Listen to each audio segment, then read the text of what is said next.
चिपळूण ते कराड मार्गावरील कुंभारली घाटामध्ये संरक्षक भिंत कोसळली। संरक्षक भिंत कोसळल्याने रस्ता खचण्याचा धोका।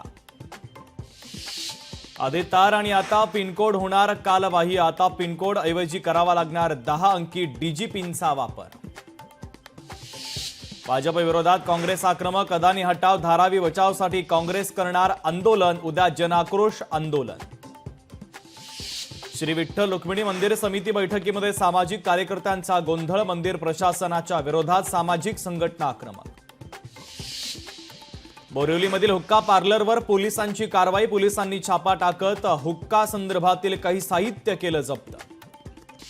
धुळ्यामध्ये 8 वर्षीय मुलीवर अत्याचार। मुलीला खेळण्याच्या बहाण्याने बोलावून अत्याचार। पोलिसांनी केली आरोपीला अटक। नागपूरमध्ये टेम्पो आणि दुचाकीचा भीषण अपघात। अपघातामध्ये दुचाकीवरील दोघांचा जागीच मृत्यू। अपघाताची संपूर्ण घटना सीसीटीव्ही कॅमेऱ्यामध्ये कैद। नवी मुंबईमध्ये 8 वर्षीय मुलीवर शेजाऱ्यानं केला अत्याचार। आरोपीला 6 जूनपर्यंत पोलीस कोठडी।